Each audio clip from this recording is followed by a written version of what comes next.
Je crois pas que pour monter une boîte qui fonctionne, il faut travailler dur. Je pense que je suis plutôt de ceux qui disent il faut travailler intelligemment. Du coup, c'est pas le temps qu'on consacre dans un business qui nous fait grandir, c'est les décisions qu'on prend. Salut tout le monde. Il y a longtemps que je n'avais plus eu de problème technique et c'est malheureusement arrivé pour cet épisode. Il y avait un bruit parasite dans l'audio de Tang qui a pu être supprimé, mais ça a dégradé la qualité, donc je m'excuse d'avance.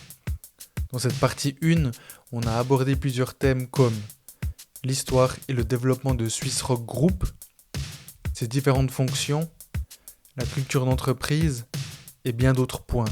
Je vous souhaite un bon épisode.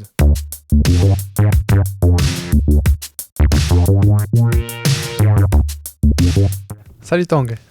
Salut Brian, Merci de t'être déplacé jusqu'à Neuchâtel. merci pour l'invitation, c'est gentil. Finalement, t'es allé en Valais aussi pour un podcast dernièrement, donc Exactement.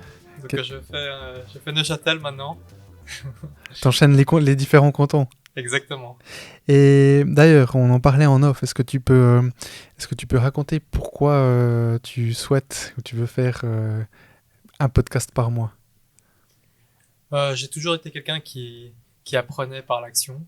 Du coup, je suis normalement pas très à l'aise pour parler en public et puis pour m'exprimer. Donc un podcast par mois, ça me permet d'exercer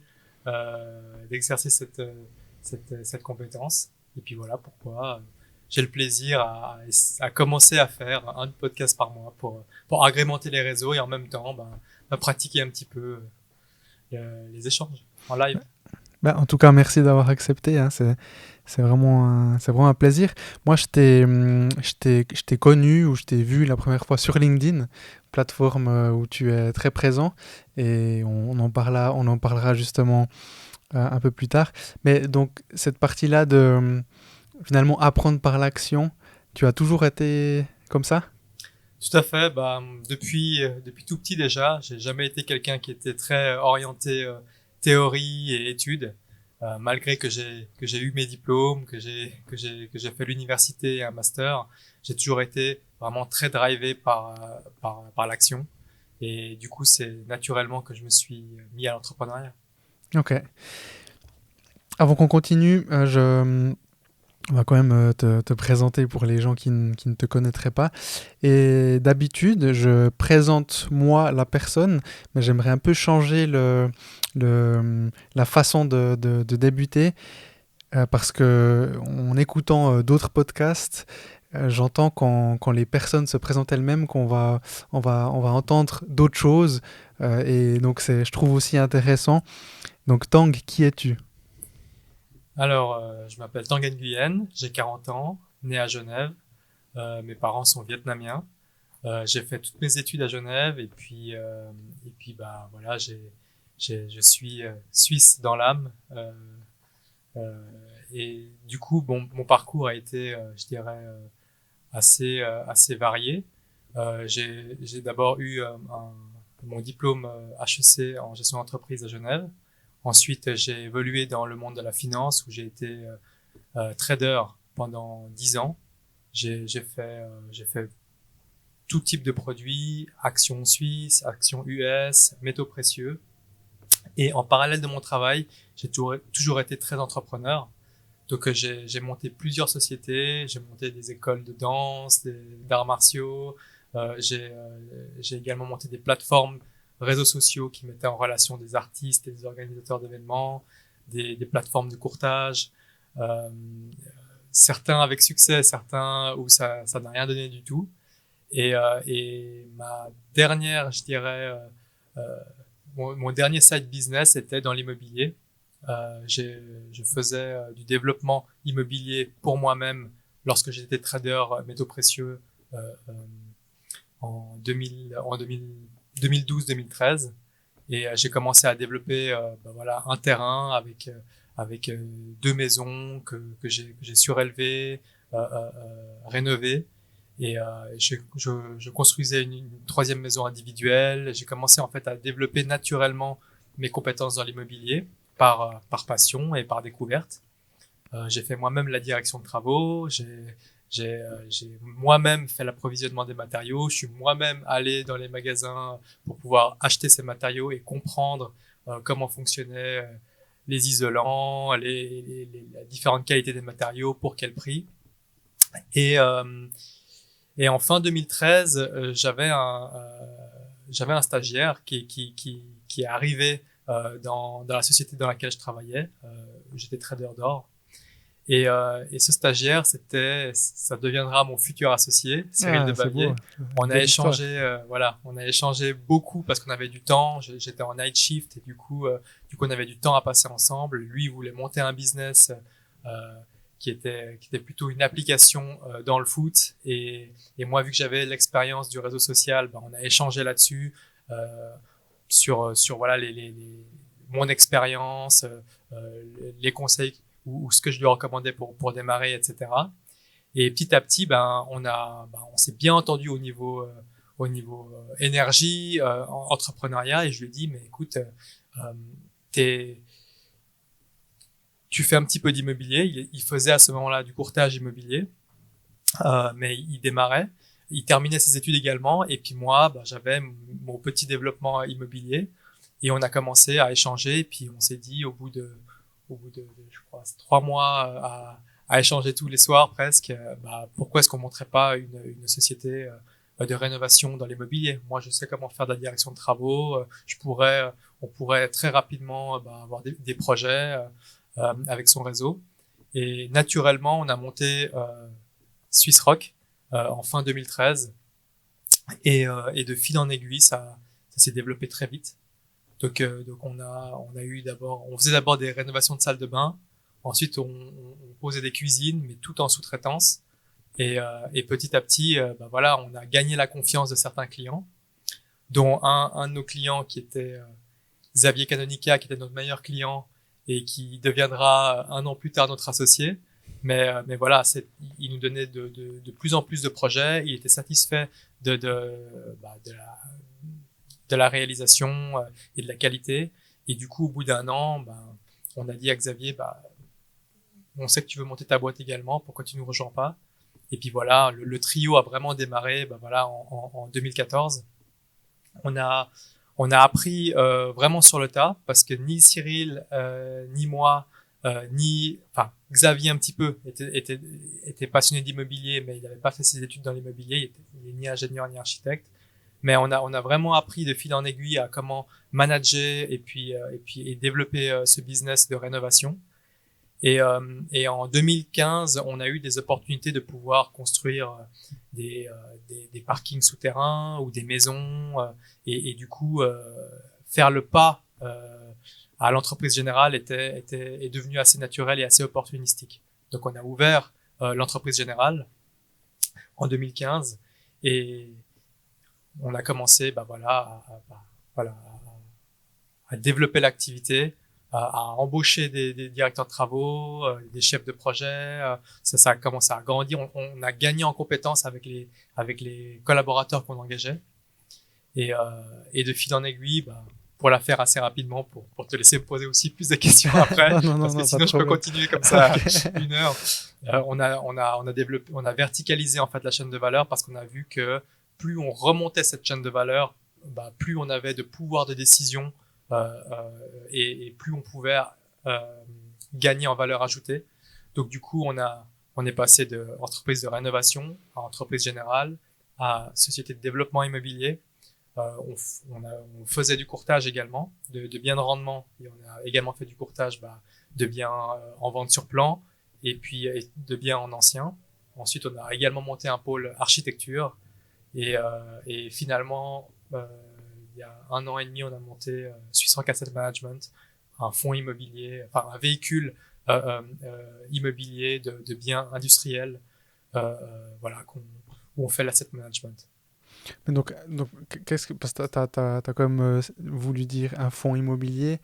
Donc on entend quoi par un fonds immobilier dans ce cas précis? Alors, en fait, Swiss Rock Capital Holding détient plusieurs sociétés. Et chaque société, je dirais, est soit une SPV immobilière, soit une société de service. Dans les sociétés de service, on a On a, comme je t'ai dit, l'entreprise générale, la société d'architecture, société de développement, euh, euh, euh, société de courtage. Et puis, on a Swiss Rock Asset Management, qui est une société de gestion de fonds. Et cette société a des véhicules, plusieurs véhicules. Là, pour l'instant, on en a un qui est phare, qui est Swiss Rock Industrial Opportunities. C'est un véhicule qui achète des biens industriels à développer, euh, qui sont voilà, où il y a beaucoup de surfaces locatives à bâtir. Et puis nous, bah voilà, on fait la gestion de ce véhicule, on lève des fonds auprès d'investisseurs pour, euh, pour augmenter l'actif sous gestion.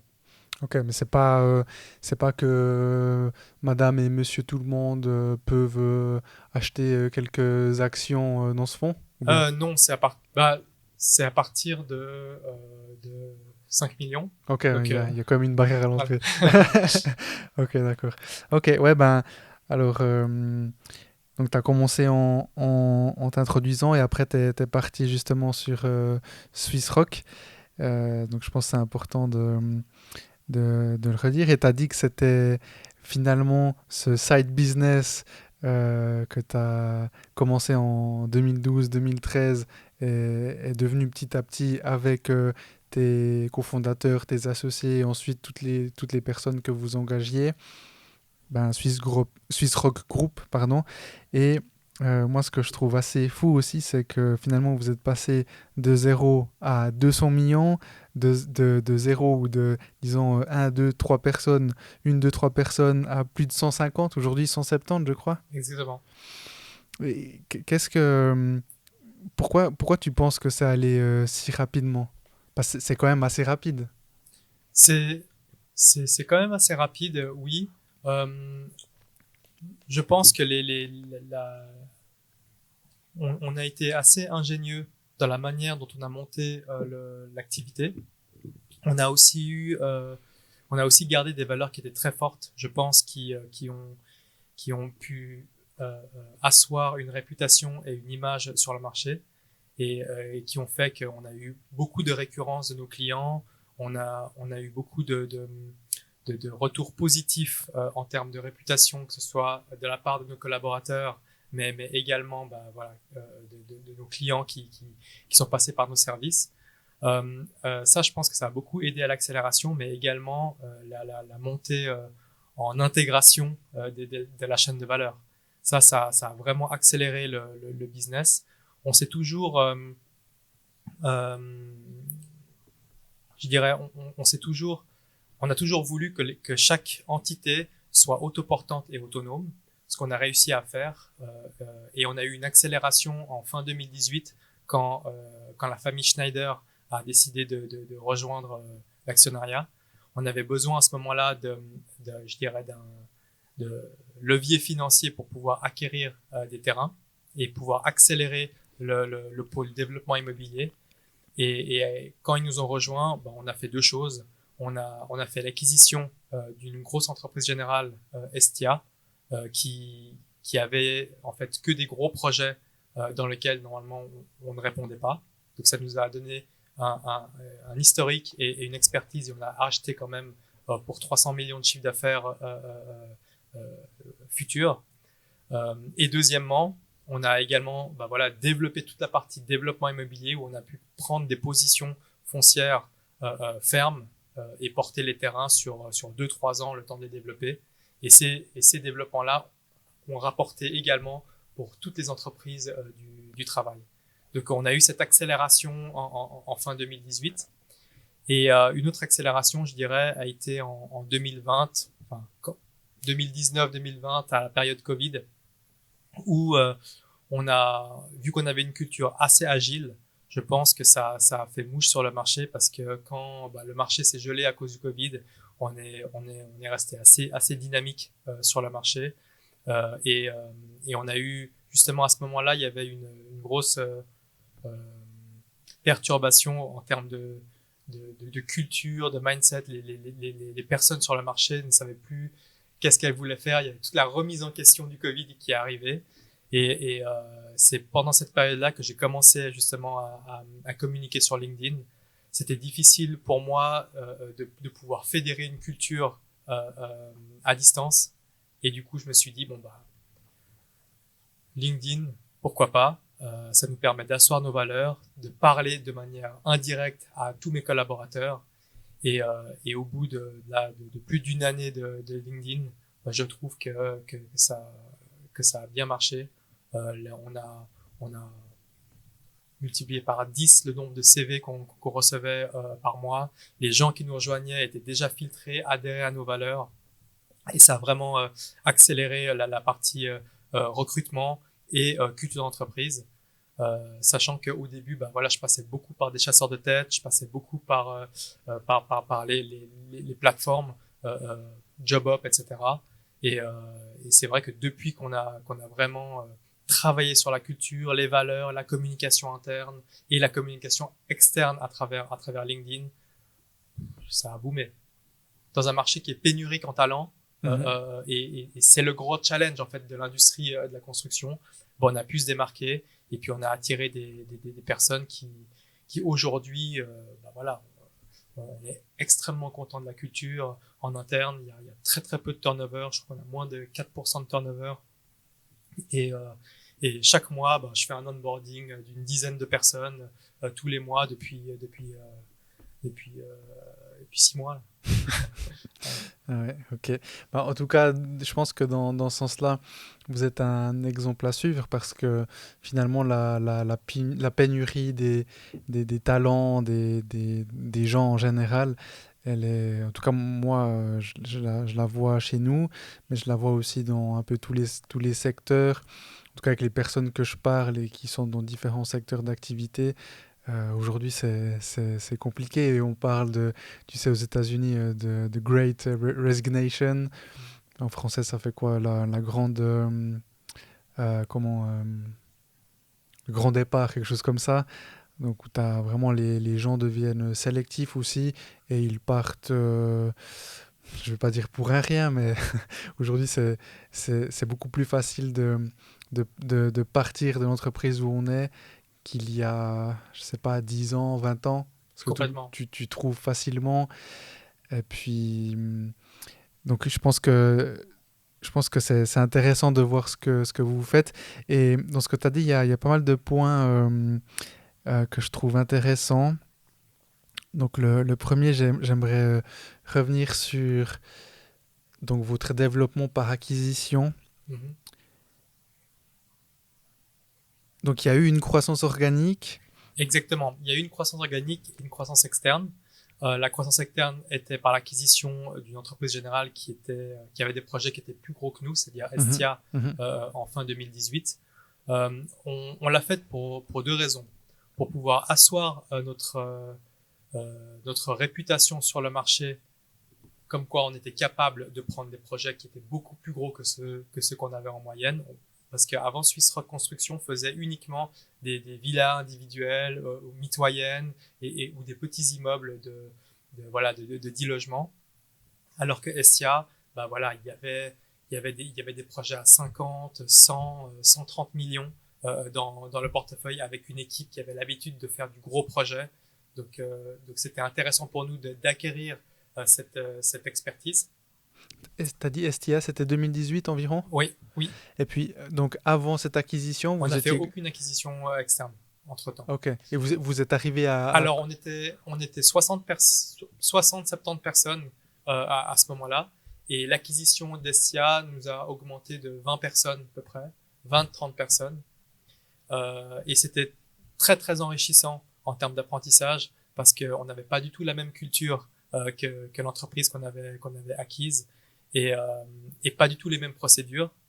Euh, ben, si je devais le refaire, je le referais différemment. Je serais un petit peu plus, je dirais, décisif sur la manière de fonctionner. On a voulu laisser flotter un petit peu pour voir comment ça s'imbriquait.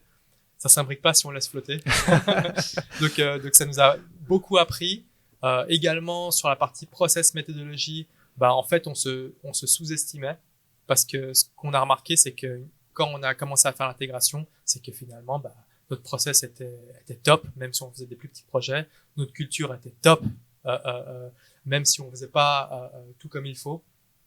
Et, euh, et, euh, et petit à petit, en fait, la culture de Swiss Rock a complètement pris le dessus sur Estia. Euh, et voilà, le personnel a évolué également. On aurait pu, je dirais, accélérer la fusion si on avait eu un petit peu plus d'expérience. Maintenant, on l'a.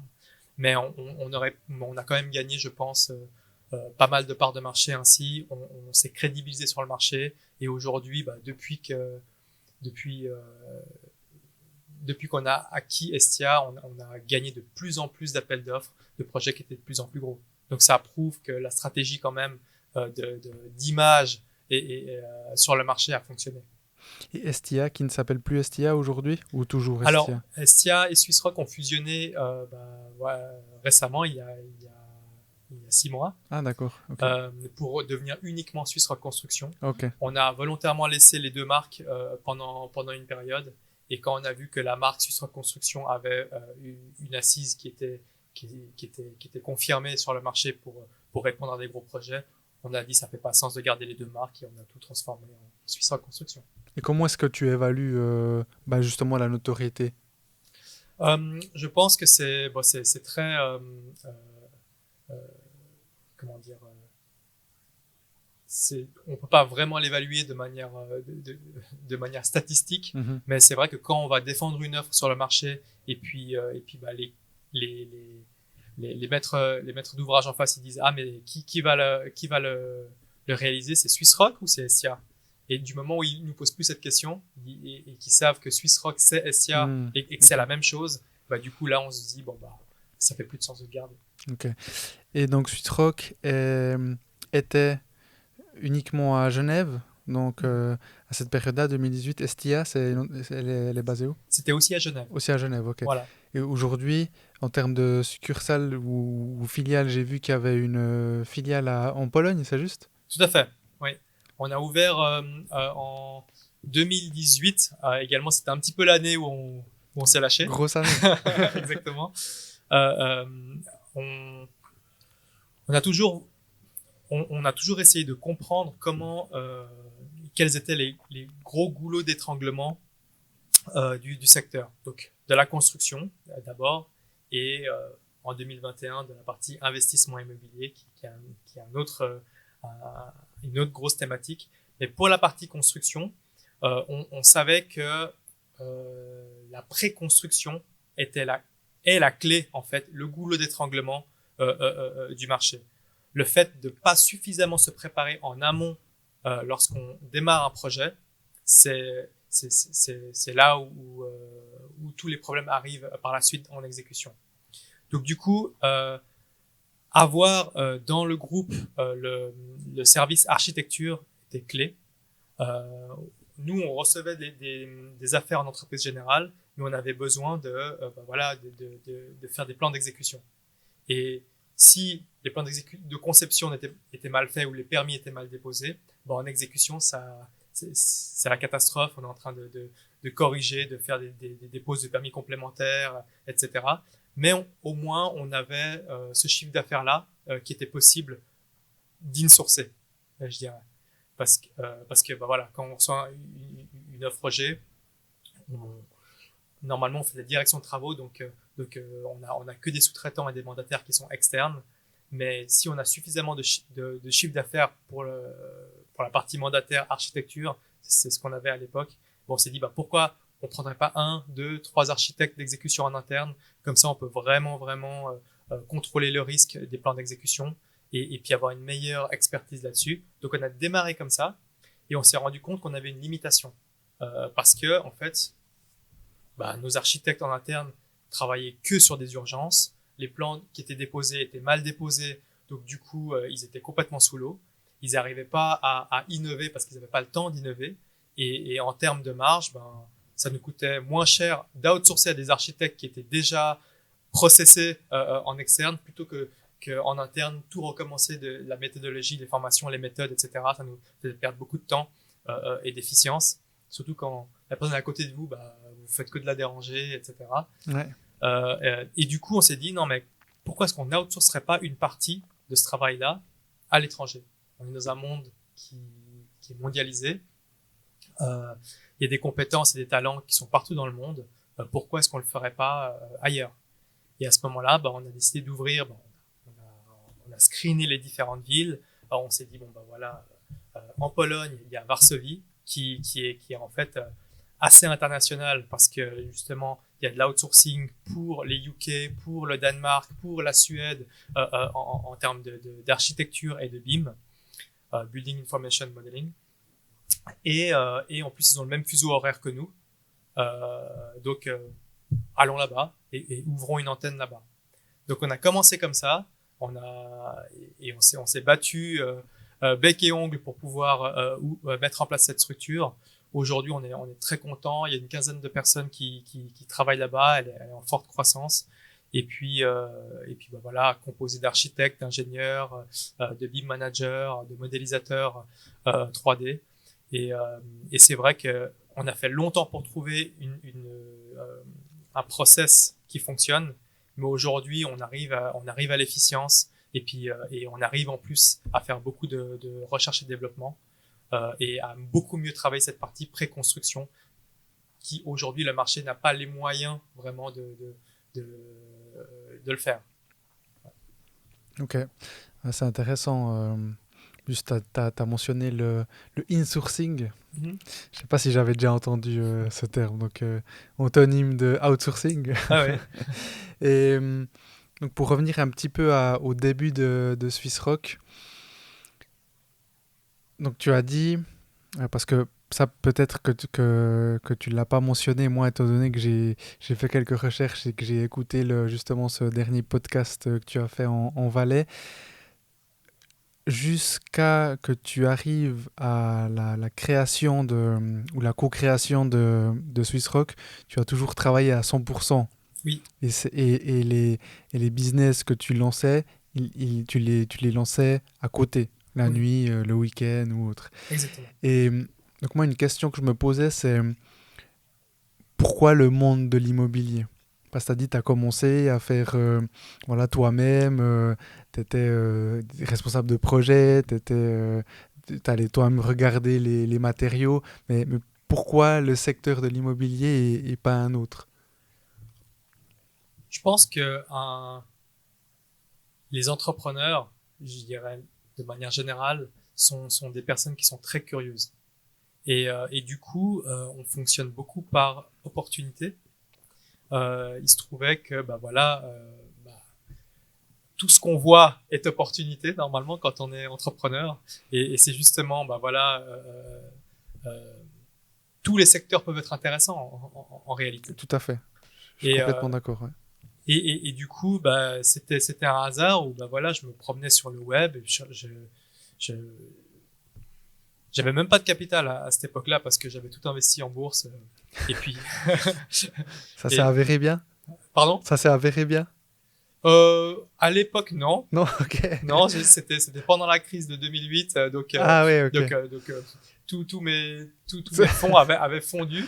Mais c'était à ce moment-là où j'ai quand même commencé à regarder les différentes opportunités. C'était la crise immobilière, donc je regarde l'immobilier. Je vois qu'il y a des opportunités et je commence à creuser, à regarder les prix au mètre carré des terrains, comme un investissement qui est alternatif au stock, aux options, aux produits structurés que j'avais dans mon portefeuille. Et il y avait beaucoup d'incohérences sur le marché. Donc je me disais, mais comment ça se fait que ce terrain au mètre carré, il est si peu cher par rapport à celui-là? Et j'ai commencé à visiter différents biens jusqu'à ce que je tombe sur un terrain qui me semblait être une opportunité. Et puis je me suis dit, bon bah voilà, ça me demande 40 000 balles de fonds propres. Allez, je les mets, j'achète le terrain et puis j'essaye de m'amuser avec.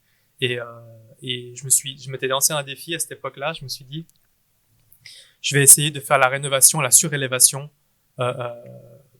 avec des équipes qui sont étrangères. Je vais essayer de m'occuper de l'intégralité de la direction de travaux et puis de faire voilà la rénovation, la surévaluation la plus efficiente et performante possible en termes de qualité et de coût. Voilà. Donc je m'étais lancé ça en défi et pendant une année, j'ai tout appris sur les matériaux et la construction. Euh, Aujourd'hui, si on revenait sur le chantier que j'ai fait, il s'avère qu'il est catastrophique. Mais à l'époque, j'étais vraiment très très fier de ce que j'ai fait parce que c'était tout nouveau pour moi. Et surtout, bah voilà, comment est-ce qu'il m'est arrivé cette opportunité?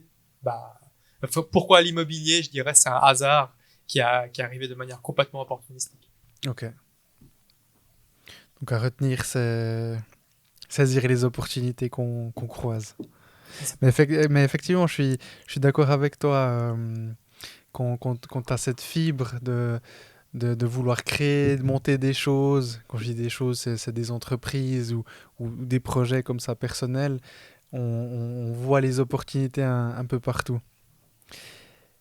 Et donc, aujourd'hui, donc tu as commencé chez Swiss Rock, tu faisais de tout, Mhm. comme toutes les personnes qui créent ou qui commencent une aventure dans une petite boîte. On fait tout, on a toutes les casquettes. Euh, Tu es ensuite, je ne sais pas si c'était ton titre officiel dès le début, COO, donc responsable des opérations. Euh, et j'ai entendu qu'il y a 6 mois, donc depuis 6 mois, tu n'es plus officiellement, en tout cas, COO. Pourquoi avoir fait ce transfert?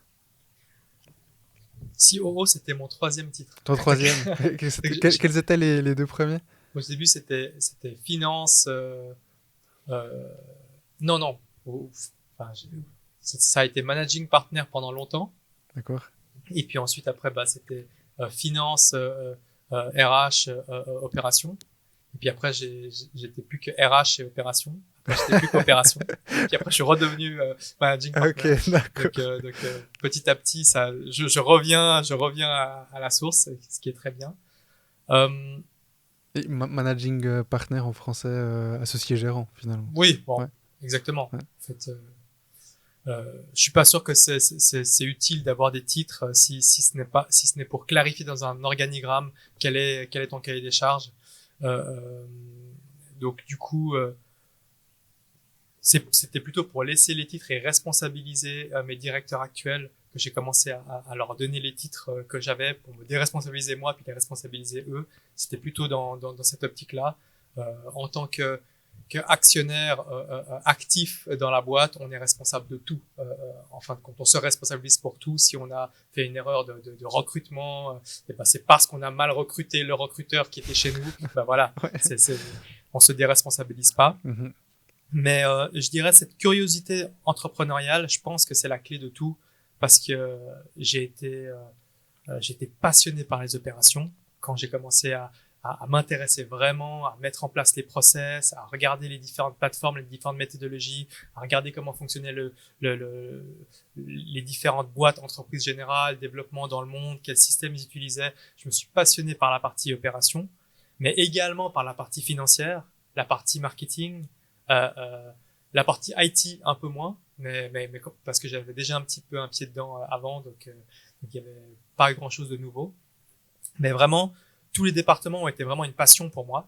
Et c'était un grand apprentissage. Là, dernièrement, bah, il y a un an, j'ai commencé à tacler la partie marketing. Et du coup, bah, voilà, j'ai vu comment fonctionnait le growth hacking, le personal branding. J'ai commencé à m'intéresser justement aux différents leviers qu'apportaient les réseaux sociaux versus les autres médias. J'ai commencé à faire des tests. Et puis bah, voilà, c'est finalement la découverte du marketing que j'ai faite il y a un an et demi. Et je dirais, chaque nouveau service qu'on ouvre chez Swissrock, je pense qu'il faut systématiquement vraiment le faire soi-même avant de pouvoir efficacement le déléguer. Donc même si on le fait à 60% jusqu'à ce qu'on trouve un expert qui ait une expertise à 90%, ben voilà, c'est bien de le faire soi-même. C'est la manière, je dirais, la plus rapide pour moi, en tout cas, de mon expérience de délégué. Donc, bah, ça faisait un an, enfin, ça faisait depuis le début que je m'occupais des opérations. Et là, je me suis dit, bah voilà, il me faudrait un, un gars qui est super balèze, qui voilà, qui a au minimum le même âge que moi, qui a géré beaucoup plus que moi dans des dimensions qui demandaient beaucoup plus de stratégie ou beaucoup plus de challenge ou de change management. J'ai trouvé cette personne et puis pendant 6 mois, ben, on était ensemble tous les jours, dans tous les meetings, tous les rendez-vous. Je lui disais qu'est-ce que t'en penses et lui il apprenait de la partie historique avec moi et jusqu'à ce que voilà il soit de plus en plus autonome et finalement qu'il apporte beaucoup plus de valeur ajoutée que moi dans les opérations. Voilà. Je trouve que c'est important d'entendre ce que tu dis. Donc, tu vois, là, on sent bien qu'il y a pas d'ego, tu vois, par rapport à ce que tu as dit. C'est-à-dire que tu reconnais qu'aujourd'hui, lui va ou a apporté plus de valeur ajoutée que toi. Et je pense que c'est une des clés pour déléguer aussi, Mm-hmm. et pour pas vouloir tout materniser ou paternaliser ou paterniser, je sais pas comment on dit. Mm-hmm.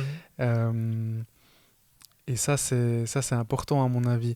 Et j'aimerais rebondir sur ce que tu as dit par rapport au fait qu'en premier, il faut faire soi-même pour pouvoir bien déléguer. Mm-hmm. Mais qu'est-ce que tu penses euh, tu sais, on dit souvent, enfin, par exemple, de tête, tu connais Gary Vee? Oui. Voilà, ben, sauf erreur, ça fait un moment que je l'écoute plus trop, mais avant, en tout cas, il disait souvent qu'il fallait pas trop se prendre la tête avec les choses qu'on ne sait pas bien faire, mais qu'il fallait capitaliser sur les choses qu'on sait bien faire. Parce qu'au Mm-hmm. final, si tu veux, disons que tu n'étais pas bon dans quelque chose et tu t'acharnes à essayer d'apprendre cette chose alors que tu pourrais engager une personne qui sait déjà faire cette chose ou qui aime faire cette chose ou qui l'a fait mieux que toi, et toi tu vas plutôt te concentrer sur la chose dans laquelle tu es déjà fort et où tu peux justement capitaliser. Mm-hmm. Donc quand toi tu dis que tu trouves, en tout cas c'est comme ça que tu as évolué dans Swiss Rock, faire la tâche ou l'activité avant de déléguer, est-ce que ça veut dire creuser et devenir un expert ou c'est uniquement, entre guillemets, comprendre l'activité pour au moins pouvoir en parler avec la future personne qui viendra? Pour moi, il y a un sweet spot. Et il y a également la taille de l'entreprise qui, qui fait que les décisions sont différentes. Quand on a une petite boîte et puis on a peu de ressources et du coup on doit être extrêmement sélectif sur le talent, euh, euh, on doit faire, pour moi, on doit arriver justement à une connaissance minimale du service ou de l'activité pour pouvoir trouver la bonne personne à recruter et pouvoir déléguer en ayant justement un contrôle interne qui soit minimal et efficace. Je donne un exemple. Si vous n'y connaissez rien à la finance ou bien à la comptabilité ou à comment est-ce que on émet un bon de commande, une facture, comment est-ce que c'est comptabilisé en compta grand livre ou en compta tiers, comment est-ce que à la fin, voilà, sont décomptées les différentes marges, les coûts, la partie comptabilité un peu plus analytique pour pouvoir comprendre comment fonctionne la partie contrôle de gestion. Je dis pas qu'il faut devenir un contrôleur de gestion ou un expert comptable diplômé. Je dis juste qu'il faut comprendre le flux euh, euh, et le temps que ça prend de pouvoir le traiter pour pouvoir évaluer l'efficacité ou la capacité ou la compétence de la personne à qui on l'a délégué. Du moment où on a ces bases-là, on voit si la personne est forte ou si elle fait n'importe quoi. Et du coup, moi, je pense que ça, c'est un raccourci. Ça fait gagner énormément de temps parce que de se mettre dedans, d'essayer de le faire soi-même, ça prend pas beaucoup de temps. c'est c'est peut-être 3 mois à galérer dans les factures, à comprendre, à regarder le chiffre en bas à droite, puis de dire mais pourquoi est-ce que j'ai pas de cash, et de galérer avec cette partie cash jusqu'à commencer à l'intégrer, à la comprendre. Et ensuite, on engage quelqu'un qui commence à gérer le cash et on va pouvoir lui donner l'historique nécessaire et pouvoir voir si elle est compétente pour pouvoir le gérer. On gagne énormément de temps. Et, euh, et je vois beaucoup d'entrepreneurs qui sont fainéants. Au bout d'un moment, on devient fainéant. Même moi, hein, quand on commence à déléguer, et à ne plus être exécutant dans les différentes tâches, on, on se dit c'est plus facile, bon, on va engager un mec, il va s'occuper de ce problème pour moi, et puis terminer. Mais on voit que on perd en performance, on perd en visibilité, on perd en efficacité, et je trouve que voilà, au final, sur le moyen terme, on perd du temps. Donc, je pense qu'il y a une base minimale à, à comprendre avant de devoir le déléguer. Ça prend pas si long que ça, mais je vous donne un exemple. Vous montez une entreprise, je sais pas, d'architecture. Euh, Ça vous prend combien de temps pour savoir combien de temps ça fait pour créer un modèle 3D, et puis vous asseoir derrière un architecte et regarder combien de temps ça lui prend. Franchement, ça prend 2 semaines. Mais par contre, ça vous donne les capacités et la conscience de savoir, de faire je dirais le filtre entre les bons et les moins bons. Et juste ça change tout dans la croissance de votre boîte. Donc moi, je pense que Gary Vee, oui, quand on pèse 300 millions et puis qu'on investit dans toutes les startups des États-Unis, oui, franchement, s'il investit dans une startup qui est dans les crypto, fintech, Web3, et puis qui est en train de développer une nouvelle plateforme en décentralisé, oui, on va laisser les bons faire. Donc, ça dépend comment on interprète en fait ce qu'il dit. Mais moi, je pense que voilà, qu'au départ, lui aussi a tout fait jusqu'à ce qu'il grandisse et puis qu'il valent, je sais pas moi, 50 millions. Où là, il prend des brutes de chez brutes. Il sait que les gars, c'est déjà des stars dans leur domaine. Et là, on a moins besoin de contrôler. Ouais, c'est marrant, j'ai un ami qui, qui me dit beaucoup ça, lui qui il le suit depuis longtemps aussi. Il me disait, mais il a changé de discours quand même, parce que aujourd'hui, c'est comme tu dis, aujourd'hui, lui, il a derrière lui, je sais pas moi, une équipe de 30 personnes qui le suivent constamment, et après, il va dire, publier tous les jours sur toutes les plateformes, Ouais, ouais. du contenu, 4 vidéos par jour. Puis mon pote, il me dit, bah, c'est facile pour lui, quoi. Mais donc, je te rejoins. Mais je trouve intéressant ce que tu dis. Surtout parce que tu l'as fait. Donc, tu vois, c'est pas que de la théorie. Et puis, donc maintenant, ma question, c'est comment est-ce que tu le faisais quand tu étais trader et à côté? Donc, ça veut dire que tu bossais tous les soirs, tous les week-ends, et ça pendant X temps. Euh, bon, moi, je suis pas, je crois pas que pour monter une boîte qui fonctionne, il faut travailler dur. Je pense que je suis plutôt de ceux qui disent il faut travailler intelligemment. Du coup, c'est pas le temps qu'on consacre dans un business qui le fait grandir, c'est les décisions qu'on prend. Du coup, moi, je ressens pas cette période où j'avais double emploi pendant presque 2 ans à plein temps que comme un poids. C'est comme si aujourd'hui, c'est comme si je travaillais autant que quand j'avais un double emploi. C'est simplement que voilà, j'avais dit à mon employeur, voilà, j'ai un autre business qui n'a rien à voir avec le trading.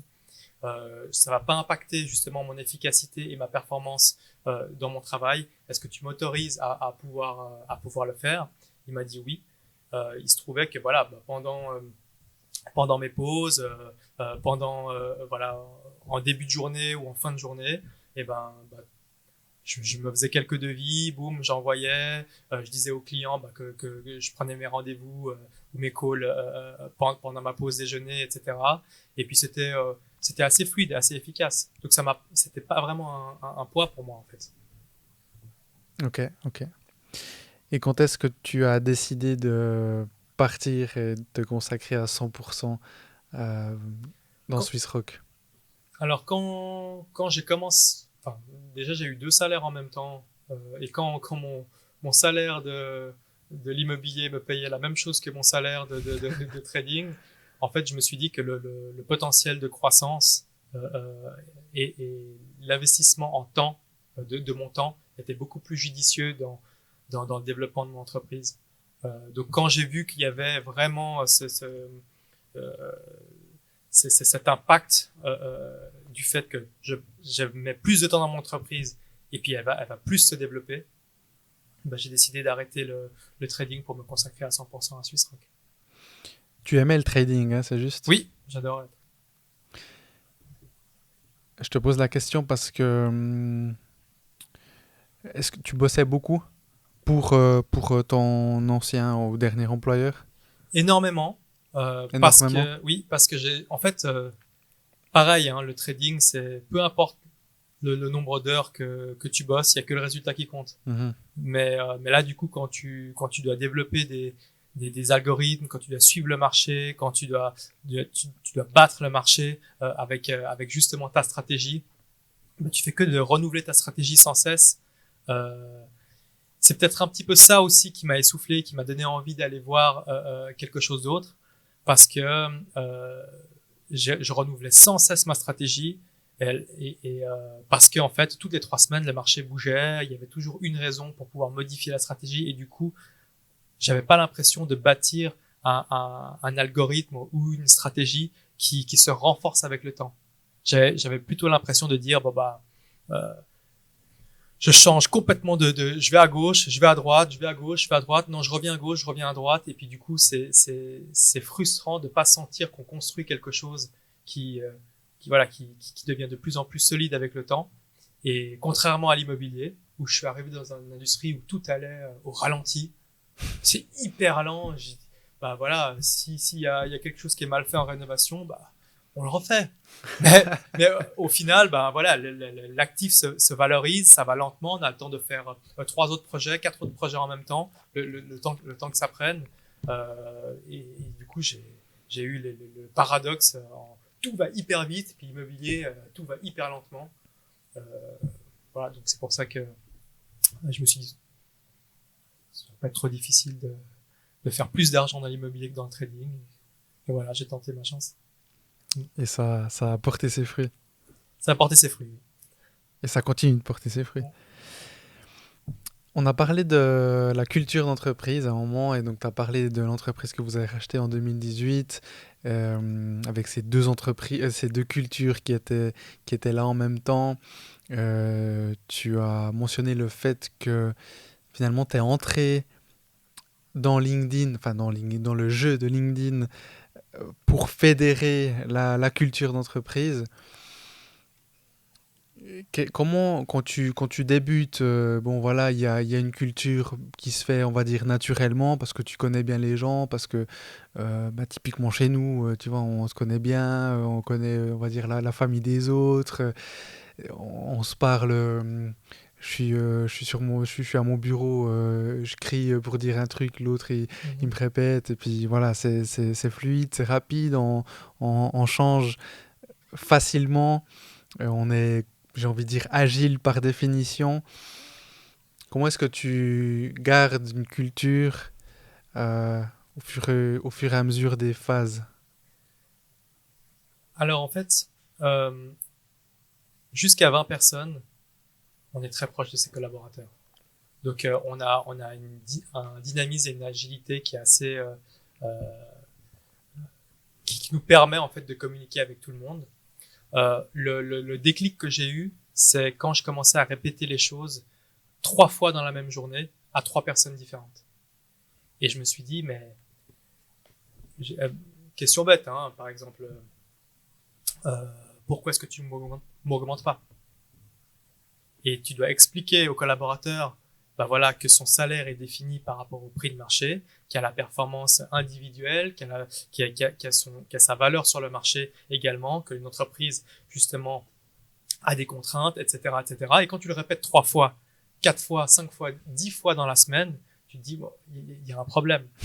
Et pas seulement sur le salaire, mais après sur tous les détails. Et du coup, en fait, ton temps en tant qu'entrepreneur est complètement noyé dans de la communication en one-to-one. Et en plus de ça, les personnes en interne disent on communique pas assez.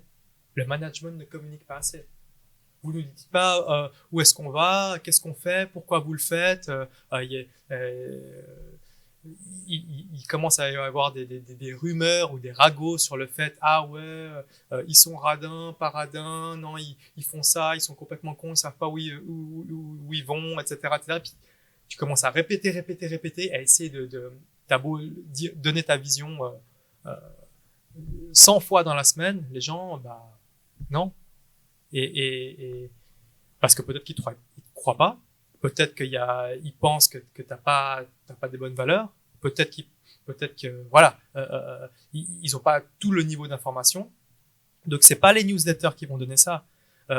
Au final, pour augmenter la performance et faciliter la collaboration, c'est de la confiance qu'il faut. Et la confiance, elle est basée sur quoi? Elle est basée sur des valeurs humaines fortes. Donc du moment où on prône ces valeurs et nos décisions sont orientées à chaque fois à travers l'une de ces valeurs et les collaborateurs ils disent ah oui c'est vrai, il a dit ça, il pense comme ça, pour cette décision je sais qu'est-ce qu'il va penser parce que ces valeurs sont voilà sont l'intégrité, la transparence ou je sais pas. Ben moi j'ai vu un changement drastique des recrutements qu'on avait, un changement drastique de la manière dont les collaborateurs échangeaient avec nous. On va dans une salle de conférence, tout le monde est souriant et tout le monde a déjà un état d'esprit qui est beaucoup plus constructif. Moi, j'ai vu un gros impact en termes de performance opérationnelle. Et les personnes qui correspondent pas aux valeurs, on voit tout de suite. On voit tout de suite qui c'est qui n'est pas dedans ou qui n'est pas d'accord, etc., etc. Et de eux-mêmes, ces personnes-là partent, ou de eux-mêmes, ils se sentent tout de suite isolés, ou des collaborateurs viennent vers moi et me disent ah mais tu sais, pas tout le monde pense comme toi. Il y a telle personne, c'est pas du tout ça qui prône. Donc fais attention. Et du coup, on n'a plus besoin de courir derrière l'information, mais l'information qui est bonne vient à nous. Donc là, je pense que ça a beaucoup, pour moi, c'était un grand changement dans l'entreprise. Vous êtes plutôt horizontaux ou bien comment est-ce que vous fonctionnez en termes de hiérarchie? On est plutôt horizontal. Après, il y a des industries qui doivent avoir des services qui doivent avoir plus de verticalité, comme par exemple l'entreprise générale. Mais la plupart du temps, on est toujours sur les mêmes principes en termes de culture, sur les mêmes valeurs, et on prône beaucoup la confiance. On n'est pas là à fliquer les gens sur à quelle heure ils arrivent, à quelle heure ils partent, qu'est-ce qu'ils font, comment ils le font, etc. On est très orienté résultat, responsabilité et confiance. Il n'y a pas de micromanaging. Je suis pas dans tous les rouages de l'entreprise, mais en tout cas, de ce que je sais, il y en a extrêmement peu. Après, voilà, on fait confiance, on regarde par rapport aux résultats. Si les résultats n'est pas au rendez-vous, au bout d'un certain temps, voilà, on doit se séparer de la personne. Et c'est comme ça qu'on garde une entreprise performante. Mmh. Et je ne sais pas si on en a parlé, mais tu as aussi cette casquette, donc hors, bien aussi avec SwissRock, de business angel, donc d'investisseur. Mmh. Comment est-ce que tu vas... Bon, déjà, est-ce que tu es activement à la recherche d'entreprises où investir et si oui, comment est-ce que tu choisis dans quelle start-up investir? Est-ce que ça va que être dans le secteur de la PropTech ou bien tu regardes un peu dans tous les domaines? Tu vois, tu as parlé d'opportunités, de curiosité, donc est-ce que tu sors un peu de ce domaine et tout d'un coup, si tu trouves un truc dans la foodtech, pourquoi pas? Ou bien quelles sont un peu tes façons de décider, de choisir? Alors, je différencie l'investissement en private equity de SwissRock et moi personnellement. Ok, donc tu les fais dans les deux, les deux. Je fais pour les deux. Ok. et je dissocie la stratégie. Donc, dans Swiss Rock, on, on fait attention à investir uniquement dans des startups dans lesquelles on peut apporter de la valeur. Donc, ça va être forcément lié à l'immobilier. Et nous tous, tous les associés, les 4 associés, dès qu'il y a quelque chose qui est lié à l'immobilier, c'est Swiss Rock d'abord. Et ensuite, si Swiss Rock ne veut pas le faire, eh ben, on peut le faire en perso. Voilà. Ça, c'est contractuel ou bien vous avez Non, fait non, comment? c'est une règle qu'on s'est mise, mais je crois qu'il y a presque rien de contractuel entre nous. Ok. On a vraiment une confiance qui est hyper forte. On se met Ok. des règles et puis on se fait confiance. On y va. Mais et pour l'instant, ça a toujours bien fonctionné. Donc Swiss Rock, c'est tout ce qui est immobilier, PropTech et ça peut dériver à FinTech. Mais on n'investit pas en tant qu'investisseur et on donne de l'argent puis on reste passif, ça nous intéresse pas. Si on n'a pas de hedge pour que la startup puisse décoller ou parce que vraiment on puisse leur apporter quelque chose, ça nous intéresse pas d'investir dedans. Après, on est très actif là-dedans parce que voilà, on est passionné par l'innovation et les nouvelles technologies. Tout ce qui se fait de nouveau, on regarde et s'il y a une opportunité, on y va selon nos priorités. Et c'est vrai que voilà, on fait également beaucoup de venture building où du coup on a un besoin en interne qui n'existe pas sur le marché, on décide voilà d'embryonner le projet chez nous et puis de le développer et pourquoi pas faire rentrer les investisseurs par la suite dans ces projets-là. Donc après, qui pourrait sortir en tant que spin-off ou autre, ou bien Exactement. ou qui pourrait même rester dedans. C'est ça. Ok. C'est ça. Ouais. Ok. Et pardon, pour la partie privée, par contre, là, je m'élargis un petit peu plus. Voilà, je regarde ce qui m'intéresse, que je pense qu'il y a du potentiel. Ça peut partir, comme tu dis, de la food tech, de la fintech. J'ai également une fiduciaire qui s'appelle Experia. Oui, c'est juste, on l'a pas cité, ouais. Voilà. Et voilà, toute la partie fintech qui est reliée à ce domaine-là, ça m'intéresse beaucoup. Et dès que je vois une opportunité où je ressens du potentiel, surtout le potentiel pour moi il est ressenti quand c'est en mode startup, c'est pas forcément sur les chiffres, mais c'est vraiment sur les fondateurs. Euh, Est-ce qu'ils ont faim? Comment ils sont au niveau du mindset? Qu'est-ce qu'ils ont réalisé auparavant? Enfin, où est-ce qu'ils se sont plantés? Comment ils se sont plantés? Et puis l'énergie et le dynamisme, ça c'est un gros critère de sélection pour moi. Parce que finalement, les chiffres qui seront projetés par une start-up, alors oui, bien sûr, tu peux regarder un peu le passé, le secteur de la start-up en question, mais justement, je te pose la question, c'est quand même difficile de se projeter quand tu es une start-up, alors que finalement, l'essence même de la start-up, c'est l'innovation. Donc tu vas dans un secteur qui n'est pas encore tout à fait abouti ou qui n'existe même pas encore. Donc justement, c'est intéressant. Tu dis que toi, tu vas même plus regarder l'énergie, la niaque finalement des fondateurs ou du fondateur. Mais est-ce que tu regardes quand même un petit peu je sais pas, par exemple, est-ce que tu fais une veille ou est-ce que tu regardes un peu ce côté factuel? Complètement. Donc là, le premier critère déjà, c'est les fondateurs, voir qu'est-ce qu'ils ont réalisé, leur esprit analytique, alors leur soft skills bien sûr, mais également leur logique et puis leur stratégie et la manière dont ils réfléchissent. Ensuite, je vais forcément challenger le business model de la startup, voir à quel problème ils répondent exactement, dans quel marché ils sont entrés, quel est le potentiel du marché. Euh, je regarde, enfin, dans la partie fondateur, je regarde également s'ils ont déjà dirigé des équipes ou pas auparavant, voir s'ils ont cette capacité de change management, parce que je dirais la difficulté du marché, il est là-dedans. Euh, et, euh, euh, et ensuite, je regarde leur stratégie de monétisation par rapport à leur activité. Et puis pour moi, je reçois énormément de dossiers. Pour te dire, je reçois peut-être, je sais pas, une vingtaine de dossiers par mois. Ah ouais, ok. À travers juste LinkedIn. Okay. Et à chaque fois, je passe parce que même avant d'avoir vu les fondateurs, je trouve que les modèles ne sont pas pertinents. Enfin, moi, je trouve qu'ils sont pas pertinents. Peut-être qu'ils le sont, mais du peu que je vois, je dis non, mais ça répond pas vraiment au problème. Ça crée un autre besoin, mais ça répond pas à un problème de fond. Ou bien si je le lis à Swiss Rock, je dis est-ce que Swiss Rock, est-ce que ça répond à un problème de notre société?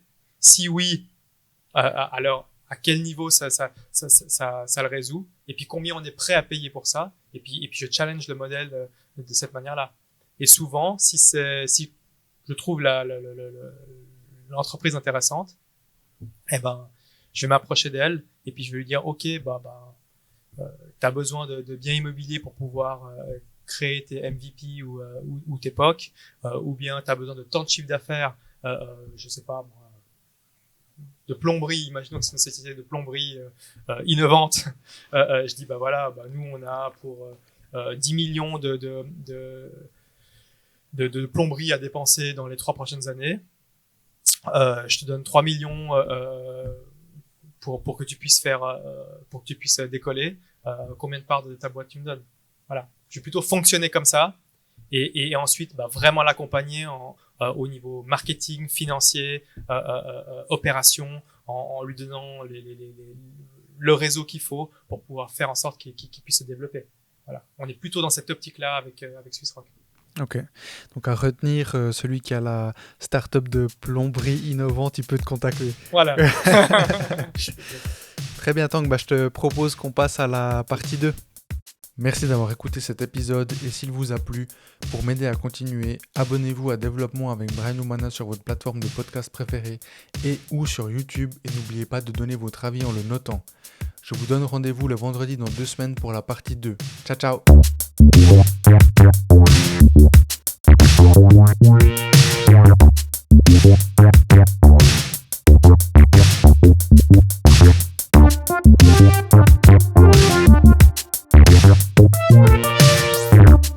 right back.